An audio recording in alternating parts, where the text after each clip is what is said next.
Good day! Are we digitally ready? This is the question that teachers and learners are probably asking right now. With the advent of DepEd's Digital Rights Program, the Open Educational Resources, or OER, was woven together and finally realized.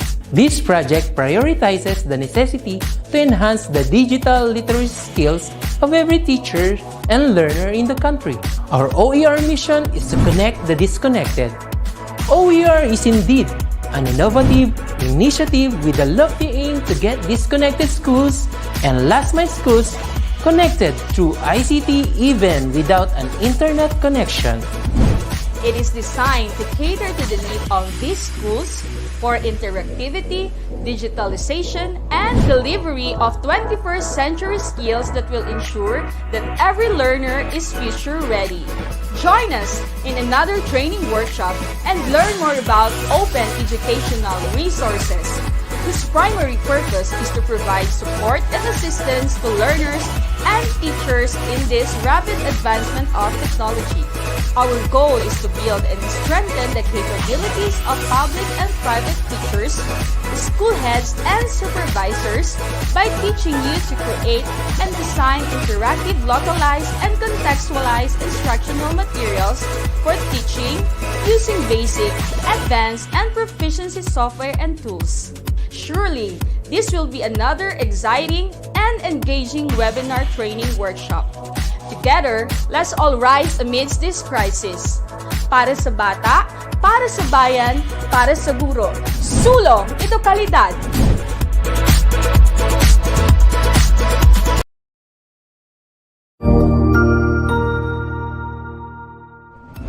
Magandang araw, Sir Wilbur po, at your service.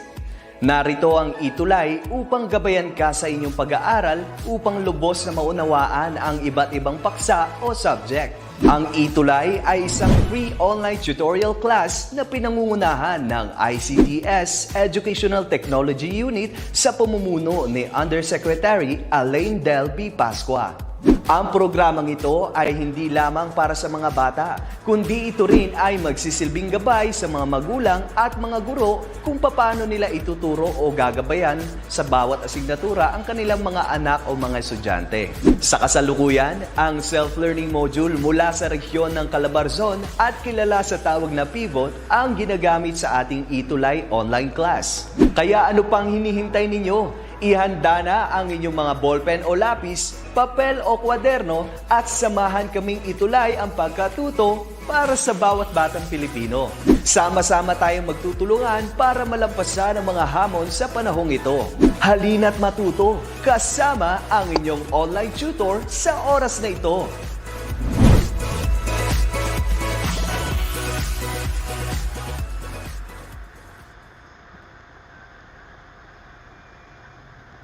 Alright, so good afternoon, Hello! everyone. Good afternoon to our students, our teachers, and of course, our dear parents. Kumusta po kayo? My name is Tutor Jester, and I am with our Ibong Adarna, our Tutor Jessica. Hello! Good afternoon. Once again. Good afternoon!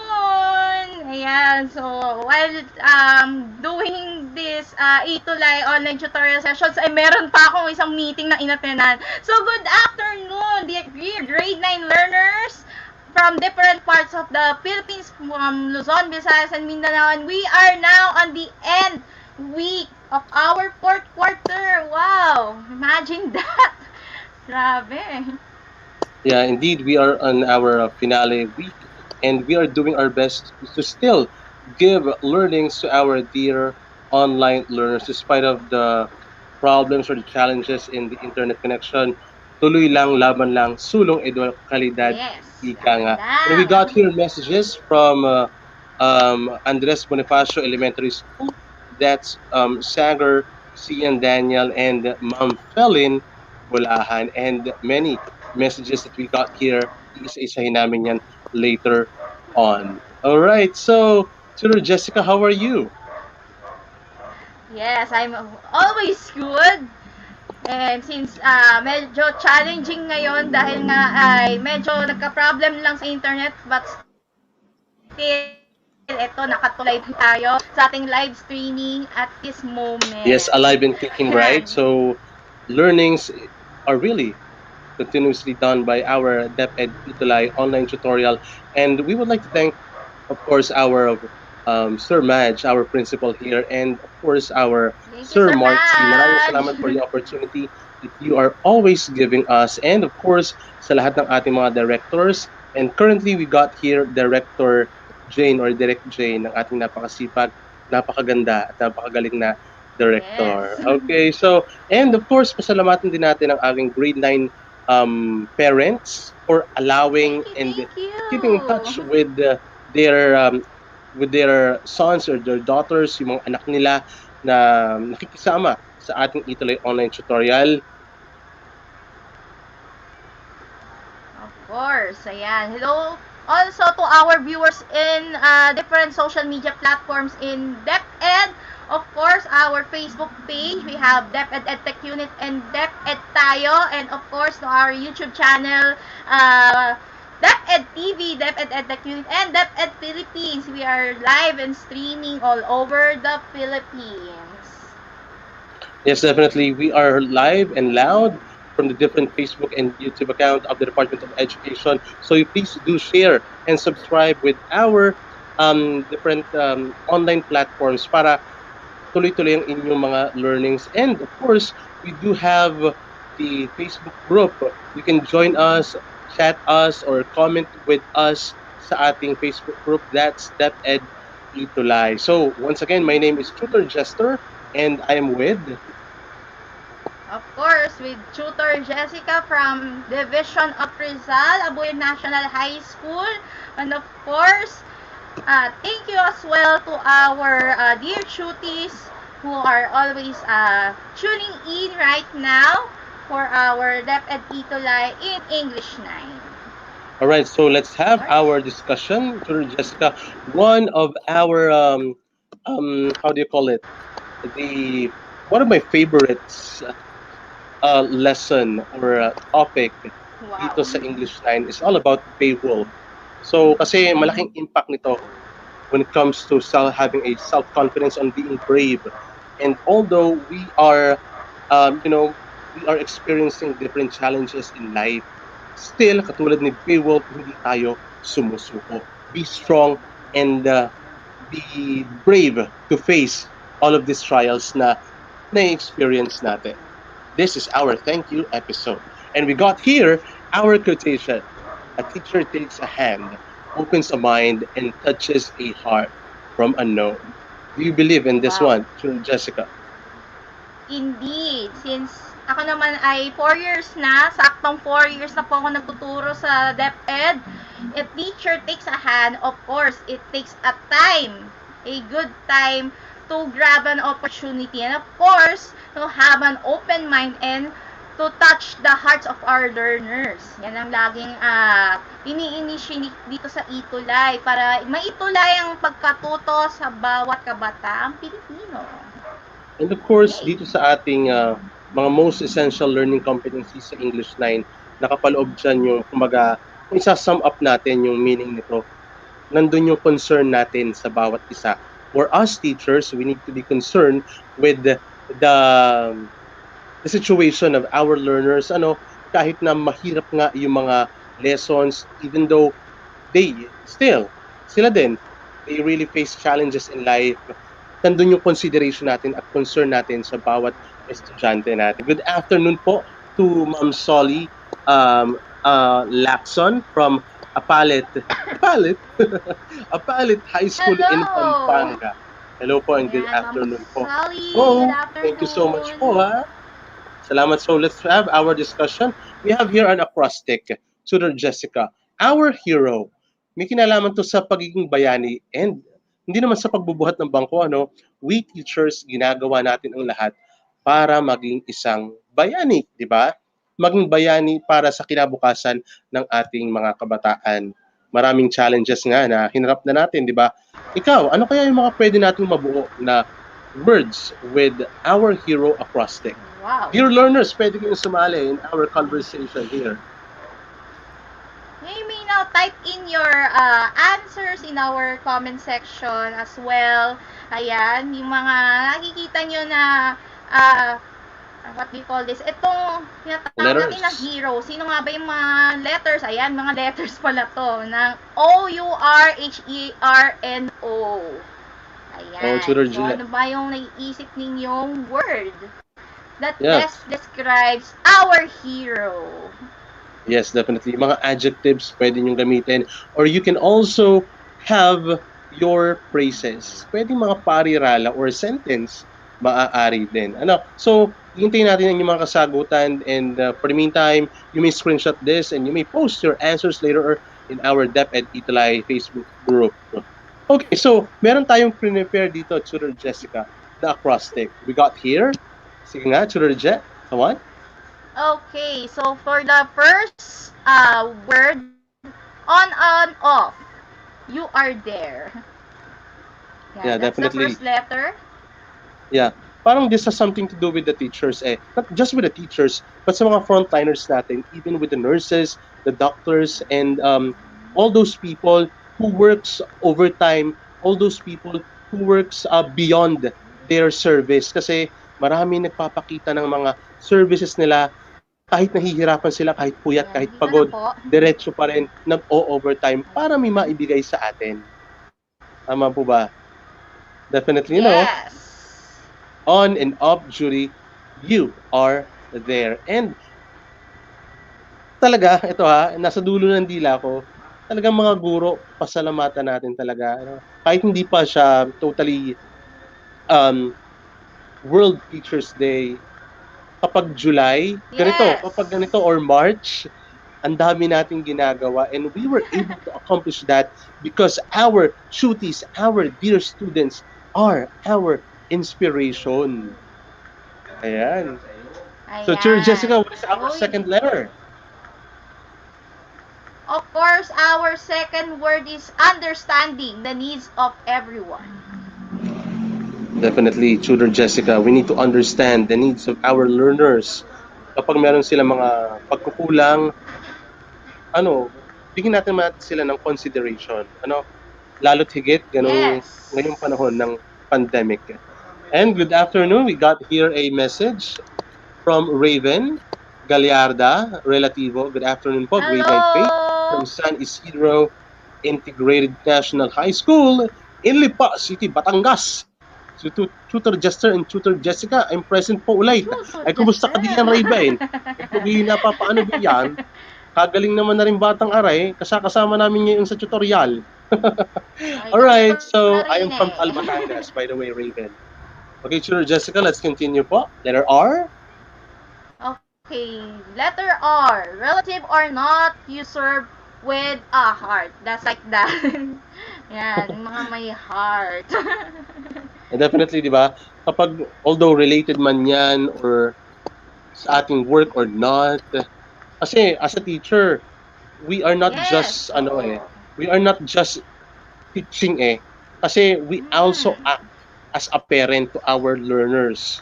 We do understand them, we do, we give them consideration, di ba? Katulad ng nabanggit ko kanina. So, these things, we serve with all of our heart. And minsan nga, beyond pa di ba? So, thank you so much for that. And we also have H, Tutor Jessica. H, honorable work to make us proud. And you know what? Hindi lang yung work natin ang binibigyan na yun ng honor natin. The one who gives us the honor and privilege na makapaglingkod ay syempre yung Panginoon. Siya ang una nating pinaglilingkurang unang-una. Yeah. We believe in that. Definitely, our Almighty Father is the best, best nating pag-alayan ng ating mga ginagawa. Kaya sana wag sayangin ng ating mga learners ang mga na-share natin kasi baka magalit si God, di ba? Anyway, let's proceed with letter E, enthusiasm. We always give enthusiasm in our work, in everything that we do. Lagi tayong may energy. Letter R, remarkable work to keep everyone safe. Letter O, understanding job you do for every day. So that is our acrostic hero. What about for the acrostic shoot? Hindi ko lang naisama dito sa PowerPoint, pero kung gagawa tayo ng tutor at shooting acrostic, Ano kaya yan? That is our challenge para sa ating mga online learners. Sige nga, online learners, Yes. grade 9 particularly, You or may kahit anong grade typing level. your comment on our comment section. Ayan. Yes, tama ka dyan, Tutor Je. So thank you so Ano much. nga ba Because ang inyong, what do you call this? How does the word hero might impress you as a human? Yes. Kasi kung remember ay, nung Sunday nga, medyo nakakalungkot lang, we lost almost 60 soldiers dun sa isang plane crash sa C-130. So, I salute also those soldiers. Ayan. Medyo nabubulo yeah. I heard that news, Ma'am Jessica. So for you, who is a hero para sa'yo? Para sa akin, ang ating mga teachers, our dear parents, and of course, our dear tutees. So gawa kayo ng acrostic. Yes. Tutees or TUTOR, that's tutor. Okay, let's proceed with our next slide. So let's have a game. All we need to do is to rearrange the jumbled letters to form the correct word. Meron tayong hint.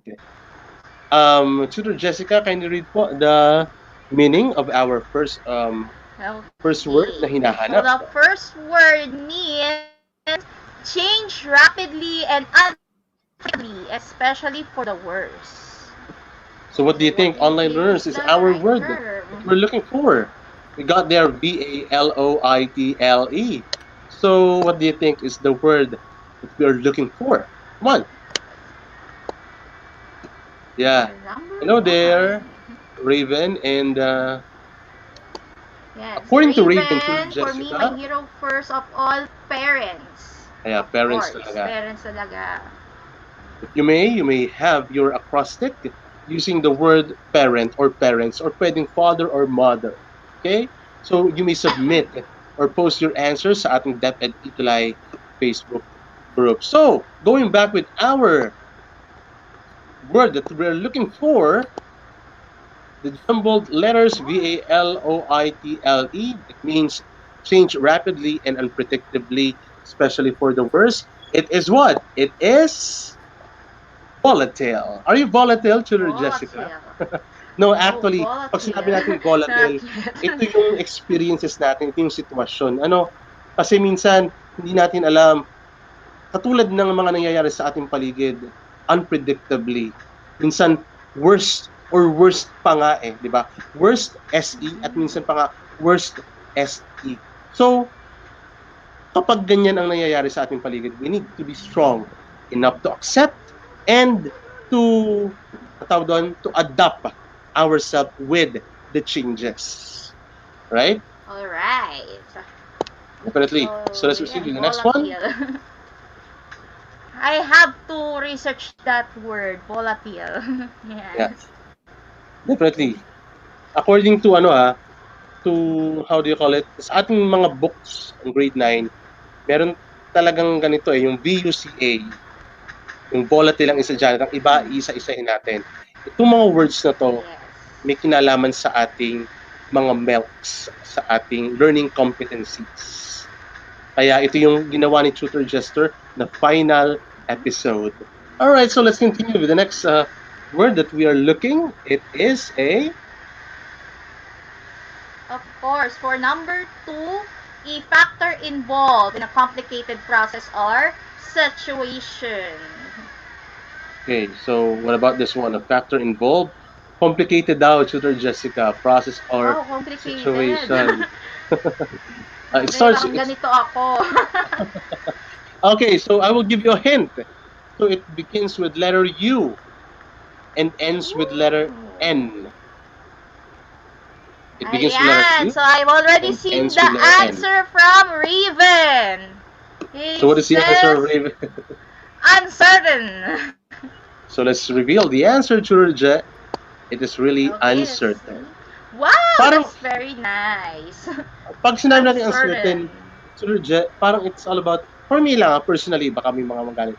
Personally, kapag sinabi natin uncertain, ito yung faith mo sa isang tao or isang bagay, di ba? When we say uncertain, for me, it's all about faith. Kasi naniniwala ka, pinagkakatiwalaan mo, nananampalataya ka sa isang bagay, pero minsan, yung inaasahan mo ay hindi maaring mangyari. Kaya, you as a human being, bilang isang tao, Human being. gawin mo na lamang yung nararapat. Although hindi sumang-ayon sa'yo yung pangyayari. Kaya nga uncertain sa ating buhay. Di ba? Meron mga ganung situation ba in your life, Tutor Jet? Usually. Oh, normally, usually, di ba? Even in my personal experience, ayan. Personal experience, marami talagang uncertainties. Lalo na pag sa work. Yeah, works in, yeah. May I ask this one about love life, right? Anyway, let's move to the next slide. So we got here to the middle. Next one, the state of having many parts and being difficult to understand or find an answer to. Yeah. So we got here the jumbled letters CMOPXLEI and T. I will give you a hint. It has something to do with this one, with the things that are complicated, complicado. What do you think? It begins with letter C and it ends with letter Y. Come on, dear learners. Hello, Ma'am Felin Bulahan. Type in. You may type in your answers in our comment section. Something flexible. Parang ganon. Yeah, something flexible. Yeah, indeed. Yeah, all right. Yes. So, according to Raven, it's talaga. Si Solly Lacson also answered complexity. Solly and Raven answered complexity, Tutor Je. Tama kaya? Yes, Let's complexity. see. There you go. Of It is course. complexity. Oh, alam na natin ha, when we say complexity, it is the state of having many parts and being difficult to understand or find an answer to. Mga komplikado, di ba? Although, if it is complicated thing, wag tayong sumuko. We need to find a better or the best solution for a certain problem or a certain hard situation or difficult situation in our life particularly. Okay. Yeah. Yeah, this one. So, for number 4, the state of having many parts and being difficult to understand or find an answer to. Parang, di ba? May kilala ba kayong ganito? Oo.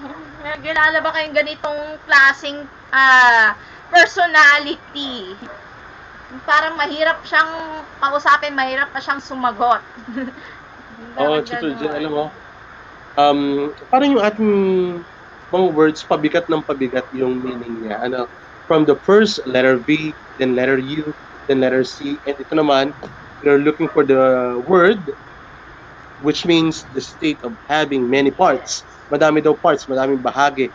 And take note of the word, being difficult to understand. Present na yung difficult na maintindihan. Or minsan, wala pa daw kasagutan. Ang hirap, di ba? From simple to complicated, getting complicated. From letter V, letter C, letter U, letter C, and this one. It begins with letter A, actually. Na. Si Happy Meal. Hello, Happy Meal. Hello, Meal. Sir Meal. From Dallas Elementary School. Ang ating napakasipag. Sir Edward? Thank you so much, Sir Meal, ang ating napakasipag na online teacher. And of course, our talagang malapit sa puso natin na kaibigan natin, not just an online friend. Hindi lang online friend, hindi lamang Facebook friend. Talagang kaibigan na natin, mahal na natin. Ano? Si Sir Mark Edward A. Lunto. He answered, I'm big with us. With love. Di ba? Ang iba, ang big witty kay Ma'am Solly and Ma'am Raven. Ang kay Mark Edward, ang big witty with love. Parang ang bigat eh. Ang bigat. Pero may love. Although it's heavy, there is love in every word that we do. So, let's see if their answers are correct. Definitely, it's Tutor J. It's ambiguity. Wow, mabilis manghula to si Happy Meal. Ay, Happy Meal. We love you, Happy Meal. Happy Meal. Okay, thank you so much. I would like to thank personally yung ating mga tutors, yung ating mga tutees, I mean, ikaw tutor Je, yung ating mga parents, yung mga fellow teachers, at yung ating tutees, at itong nagko-comment natin, ano, si Sir Mark Edward A. Lugto. At parang na-connect niya lahat tayong mga uh, tutors para magkaroon ng isang grupo para lalo tayong magkaisa sa ating mga ginagawa for the benefit of our dear learners. By that, I salute you. Maraming salamat, Sir Mi. Okay, let's proceed. Okay, meron pa tayong mga activities here, mga tutor Jet. Wow, this it is a viable skill to develop in improving communication. Definitely, so all they need to do is to fill in the blank with the correct word. Meron tayong hint, a jumbled letter here. Sa number 1, tutor Jet, ilan ang ating words? Dalawa, di ba? Yeah. Ano kaya yun? Only 2 words. 2 words, so meron sagot si Ma'am Sally, it's... Yes, I According to already her? see the answer. Very mabilis. Very quick, huh? Ma'am Sally and Ma'am Felin, they answered tutor Jet, reading comprehension. Comprehension. Wow, Ito that's mahalaga nice. talaga to, tutor Jet, no? We always tell our students, Filipino man or Of English, course. they need to read with comprehension. It is really important na magbasa ng nauunawaan, di ba? You are correct, Marife and Raven. Yes, they got it right. It's reading comprehension. You need to comprehend every Yan ang detail. kailangan natin today. Lalo na Definitely. ngayong pandemic. Oo, kasi Yes. reading comprehension is one of the big issues nowadays. Lalo na Yeah, yung definitely. nasa lagging behind na tayo sa buong, I think sa buong mundo na yata, tayo na lang ang nasa second to the last na merong higher thinking skills when it comes to reading. Okay. Yes. Yeah, definitely, Ma'am Jessica. Although, kung ganyan man, masasabi natin na we are doing our best. Hindi na naman nagpapabaya ang ating kagawaran. Meron nga lamang siguro mga factor, ang ating mga students, ang ating mga learners. That is why ganon yung mga situation ng ating pagkatuto. Pero, mind you, ginagawa ng ating kagawaran, ating mga fellow teachers, ang ating lahat ng ating kagalingan for us to have an excellent and efficient learnings. Okay, thank you so much. Let's proceed with the next one. Sir Jessica, is still there? Hello, ayan. This benefits us from what we gain in reading. So, what do you think Yeah. is the right answer for that? So for this one, it has something to do with the skill. Ano, Ma'am Jen? Yes, kung meron tayong reading skill, meron pa tayong isa pang skill na kailangan natin practice when it comes to communicating. Ayan, may communications din. Yes, definitely. So that is why we got here it's really the answer. It's macro Yes, it's skill. macro So skills. Solly, kung meron- Lason, and Marife all got it right. Yeah. yeah. If we have tutor Jessica reading comprehension, the reading itself and the comprehension itself, mahalaga din na ma-impose natin sa ating sarili yung macro skill natin. Kasi when we have this skill or Yeah. macro skill, we can apply what we have gained from the lesson with the selection that we have read sa lahat ng ating nababasang stories na i-apply natin. Ano? Okay. And of course, importante din talaga na communication through speaking and reading ay magkakasama po talaga. Yeah. Hindi talaga pwedeng magkahiwala yung dalawang yan. So, take note of that. Pero actually, Jessica, di ba we have students or may mga tao talaga na magaling sa written, may magaling sa public speaking, pero minsan naman poor sa written and vice versa. Hinahangaan natin ng mga ganong category kasi they excel in speaking, and at the same time, they excel naman in public speaking. Ako naman, siguro I would like to say this thing, masasabi ko na medyo madaldal si tutor Jester, pero when it comes to writing, minsan sumasablay tayo. However, kung sumasablay tayo, meron naman tayong mga pattern na sinusunod. At ikaw, bilang isang teacher, nagpapaturo ako sa iyo, nagpapaturo ako sa iba para ma-overcome ko, mas maging magaling ako sa aking skill na ganoon. Okay. Yes, very evident yan. Lalo na pagka when you need to improve your communication skills, kahit na lalo na ngayong pandemic, may pakahirap talagang i-practice yun. Yeah, definitely. So we got here the next one. Of What do you course, think it is involves our- the formulation of long-range visions, goals, policies, and strategies for achieving goals, social, economic, and environmental sustainability within a community in order to guide future community development. Wow. What a Yeah, term. definitely. Yeah, we got there the community development. It has something to do with our community. You know what, Tutor Jessica? Every town, or specifically different towns here in Batangas, have this words. And i-review na natin. It's community plan. Yes. It is important for our LGUs to have this community plan, particularly nga dito sa Batangas, kasi nga anytime soon, ang ating Bulutang Taal, ang ating Taal volcano, somehow might explode. So, mahalaga na may plano para mailigtas ang ating mga kababayan. Okay. Oo, kailangan talaga may paghahanda since ngayon ay National Resilience Month this July. Lalo na ngayon, medyo malakas ang ulan dito, kaya very risky talagang nung baba. So, I think na meron ng mga nakalatag na mga plans, visions, policies, and guidelines. We need to abide the law. Yun.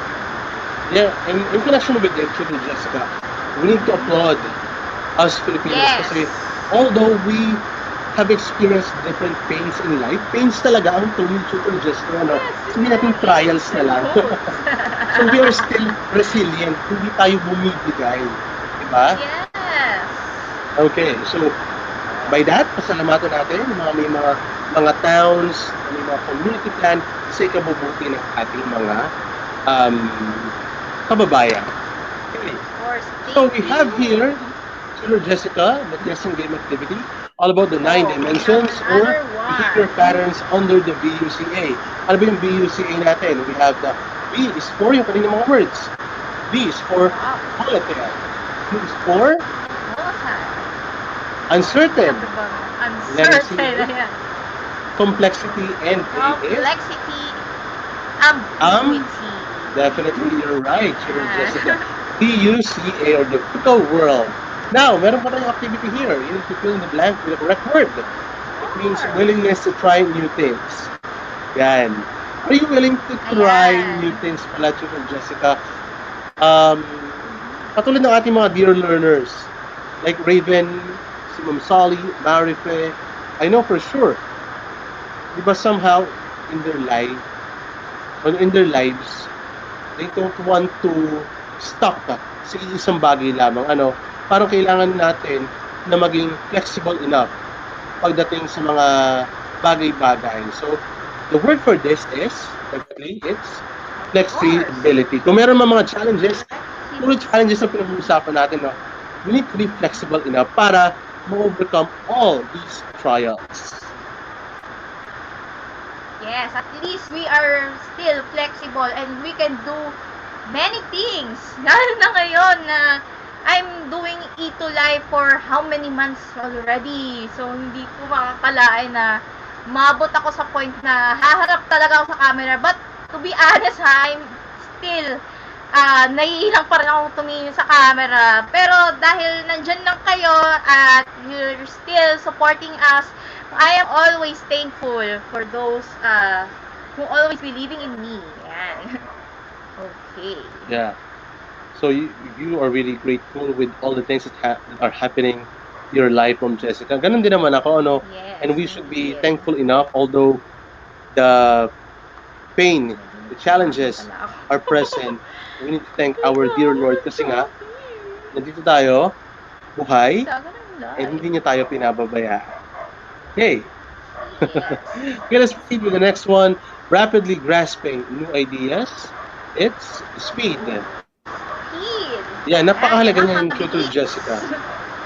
Yeah. Di ba we have the word comprehension, legal comprehension. By the time that we read the selection, by the time that we read the text, or yung mga comments sa Facebook, yung mga posts sa Facebook, dapat present yung quote-unquote speed. Mabilis dapat nating maunawaan. Kung hindi man natin, meron tayong mga tinatawag na slow learner or fast learner na student, di ba?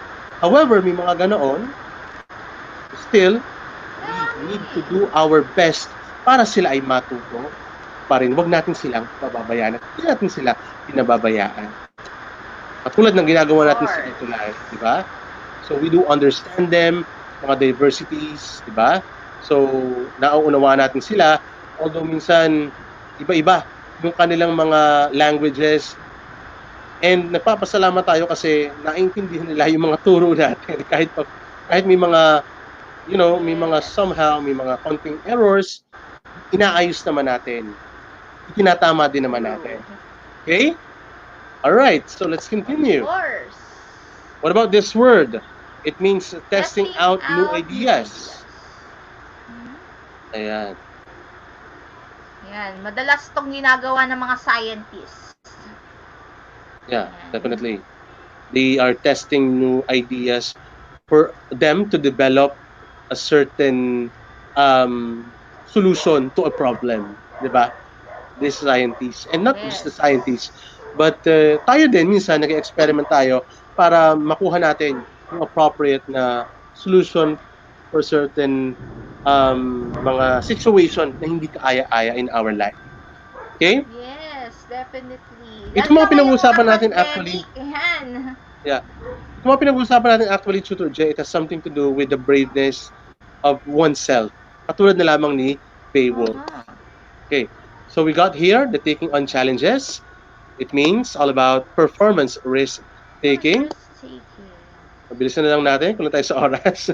Then asking others for help that leads to learning and change. Tutor J, what do you think is this word? It has something to do with interpersonal. Yeah, definitely. Yes. At kung may interpersonal, meron tayong tinatawag na performance risk-taking naman. Ayan. Kapag interpersonal, it is asking others for help that leads to learning and change. Napakahalaga nito, di ba, Tutor Jessica? Yes. We don't just need to rely on ourselves. Pag may hindi tayo alam, we need to ask people. We need to ask the expert, di ba? Yeah, Para magawa natin na maganda yung isang bagay. Okay, next. Yes. How Sir about Ja? this one? Increasing your knowledge. Of course, information gathering. Of course. Yeah. Definitely. We need to increase our knowledge. We need to, how do you call it? Maghanap tayo ng iba pang mga details or information. We don't just rely on the present information na may nahawak natin. So, para makabuo tayo ng mga research, ma-solve natin yung isang research, isang problem, we don't just rely on one or two na nakikita natin. Or instead, we need to go beyond for us to find a better or even the best solution for it. Okay. Yes. It's information gathering. And asking for feedback is feedback Seeking. You have to taking time to reflect on your effectiveness. It's reflecting. Napakahalaga niyan in our life. We need to reflect and evaluate ourselves. Tama pa ba yung ginagawa natin? Are we in the proper or appropriate line or path? Ganun ba? Yan. Thank you po. Examine ourselves. Yeah. So I guess, i-flash na lang natin yung mga nakaraan nating mga activities. We have all about Beowulf.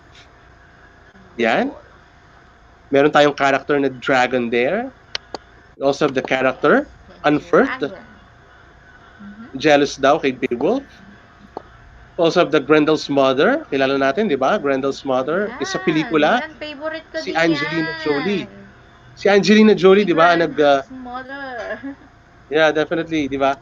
Angelina Jolie played as the mother of Grendel in the movie Yes. Beowulf, right? So naghiganti I itong love si that Grendel's movie. mother. However, hindi siya nagtagumpay.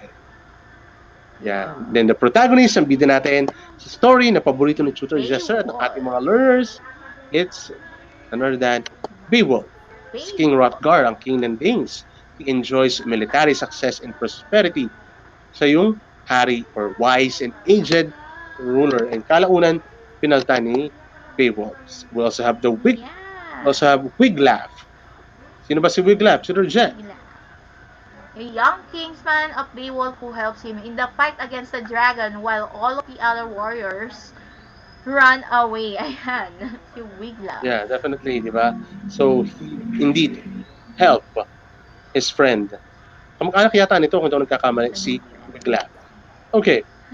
Alright, so thank you so much for keeping in touch with us, our dear online learners. Maraming salamat, Tutor Jessica, for Thank you so much. accepting the invitation. Kasi nga medyo My masama ang pakiramdam ni Tutor pleasure. Jessica. Thank you so much for course. guiding And me. stay safe kayo dyan ha, Jester ha. Stay safe kayo dyan. Mukhang nakaabang ng pagsabog dyan sa Taal. And anyways, I would also like to invite everyone tomorrow. Yan, ito na rin ang araw na pagkilala sa Filipino 7. So, dun nyo po mapapanood from 1:40 to 2:20 in the afternoon. Of course, and thank you also to our web director there. Ayan, sino naman. Hello, thank you. And of course, Jester, thank you for having me here. It's my pleasure and it's also my dream come true na maka-tutor din sa English in junior high school. And hopefully, this next school year, baka ito na rin yung hawakan ko na subject. But ito na rin yung privilege ko na mag-thank you to everyone who still keep on supporting ETUlay program. Okay? Actually, I can give this subject to you now. Just kidding. Anyway, anyway, I would like to thank our dear learners for keeping in touch with Tutor Jester, our grade 9 English tutees, our grade 9 English, our grade 9 teachers from different places here in the Philippines. Maraming salamat po. You've been with me buong school year from the bottom of my heart. Maraming thank you po. This has been Tutor Jester English 9 for DepEd ETUlay. Tutor Jet? Thank you so much. And of course, this has been your tutor for this subject, Tutor Jessica Bermea from SDO Rizal. Stay safe, everyone! At bukas magsama-sama tayo para sa English, Of course. sa Filipino Sa Filipino. subject. Thank you so much and have a great Tuesday ahead. Goodbye! Bye! Sigurado ako na marami ka na namang natutuhan sa ating ETUlay tutorial session ngayong araw. Tandaan, ito ay hindi lamang para sa ating mga mag-aaral, kundi pati rin sa ating mga minamahal na guro at mga magulang na kaagapay natin para maituloy ang pagkatuto sa kabila ng nararanasang pandemya. Patuloy ding sumubaybay sa DepEd TV para sa mga araling ginawang video episodes. Mapapanood ito mula Lunes hanggang Sabado, alas 7 ng umaga hanggang alas 7 ng gabi sa inyong mga telebisyon. Abangan bukas mula 1:00 ng tanghali ang iba pang aralin sa ating ETUlay free online tutorial session sa Filipino. I-like and subscribe at manatiling nakasubaybay sa ating ETUlay tutorial session sa DepEd Edtech Unit FB page at Educational Technology Unit channel sa YouTube at sa DepEd Tayo at DepEd Philippines social media accounts. Paalam!